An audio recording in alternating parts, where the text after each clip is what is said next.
सास बहू की किचकिच से परेशान ससुर ने बहू को बुलाकर कहा, ले बहू, ये दवाई की शीशी है, इसकी 2 बूंद रोज चाय में अपनी सास को दे दिया कर। 2 महीने में ही हम दोनों को उससे छुटकारा मिल जाएगा। बहू खुश होती हुई बोली, बापूजी, आप भी उनसे तंग आ गए हो क्या? ससुर बोले, हाँ बेटा, उसने मेरी जिंदगी को नरक बना दिया है। मोहल्ले और समाज में मैं कहीं बैठने लायक भी नहीं रहा। लोग कहते हैं पहले अपने घर का झगड़ा खत्म कर फिर गांव में पंचायत करना। फिर ससुर ने कहा, तुम इस दवाई को छुपा कर रखना, रोज बस 2 ही बूंद देना, और याद रखना इस दवाई का असर तभी होगा जब तुम उसके साथ मीठा व्यवहार करोगी। अगर सास के साथ लड़ोगी और वो टपक जाएगी तो उसका पूरा इल्जाम तुम्हारे ऊपर आएगा, इसलिए आज से ही झगड़ा बंद कर देना। बहू ने सोचा, 2 महीने की ही तो बात है, मैं झगड़ा नहीं करूंगी। फिर क्या था, बहू ने सास को धीरे धीरे असर करने वाली दवाई की 2 बूंद देना शुरू कर दिया। अब वो सास के साथ प्यार से पेश आती थी। सास अगर कड़वा बोलती तब भी बहू पलटकर जवाब नहीं देती थी। कुछ दिन तक तो सास बहू को कड़वी बातें बोलती रही, मगर जब बहू पलटकर जवाब नहीं देती तो सास ने भी कड़वा बोलना बंद कर दिया। घर में शांति रहने लगी। अब बहू कभी कभी सास के पैर भी दबा देती थी। सास बहू के व्यवहार में एकदम पिघल गई।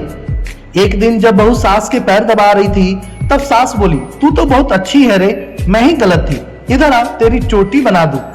देख बाल कैसे बिखर कर चेहरे पर आ रहे हैं। फिर जब सास ने अपने अनुभवी हाथों से बहू के सर की मसाज की तो बहू को अपनी माँ की याद आ गई। अब घर का माहौल बिल्कुल बदल चुका था। सास मोहल्ले में जिस बहू की बुराई करती फिरती थी, अब वो उसी बहू की अच्छाइयों के कसिंदे पढ़ने लगी। दवाई देते हुए बहू को 1.5 महीने हो गया था। अचानक से बहू ने वो दवाई कूड़े में फेंक दी और ससुर के पास जाकर बोली, बापूजी, क्या मम्मी जी सचमुच 15 दिन के बाद हमें छोड़कर चली जाएंगी? ससुर बोले, हाँ बेटा, चली जाएंगी, बस 15 दिन की बात और है, फिर तुम्हें ऐसी सास से हमेशा के लिए छुटकारा मिल जाएगा। बहू रोते हुए बोली, मुझे मम्मी जी से छुटकारा नहीं चाहिए बापूजी, मुझे वो हमेशा के लिए अपने साथ चाहिए। वो सचमुच बहुत अच्छी हैं, मैं ही गलत थी, वो तो बिल्कुल मेरी माँ जैसी हैं। आप मुझे उस दवाई का असर खत्म करने वाली दवाई लाकर दे दो, मैं अपनी सास को खोना नहीं चाहती। बहू रोते हुए गिड़गिड़ाने लगी तो ससुर ने कहा, बेटा, उस शीशी में कोई दवा नहीं थी, उसमें सिर्फ गंगा जल था। मैंने तो तुम सास बहू का झगड़ा खत्म करने के लिए यह ड्रामा किया था। तुम्हारी सास को कुछ नहीं होगा, वो हमेशा तुम्हारे साथ ही रहेगी। बहू खुशी से नाचने लगी। फिर वो दौड़कर सास के पास गई और उसके गले लगते हुए बोली, मम्मी जी, आज बरसात होने वाली है, आपके लिए पकौड़े बना दूं क्या?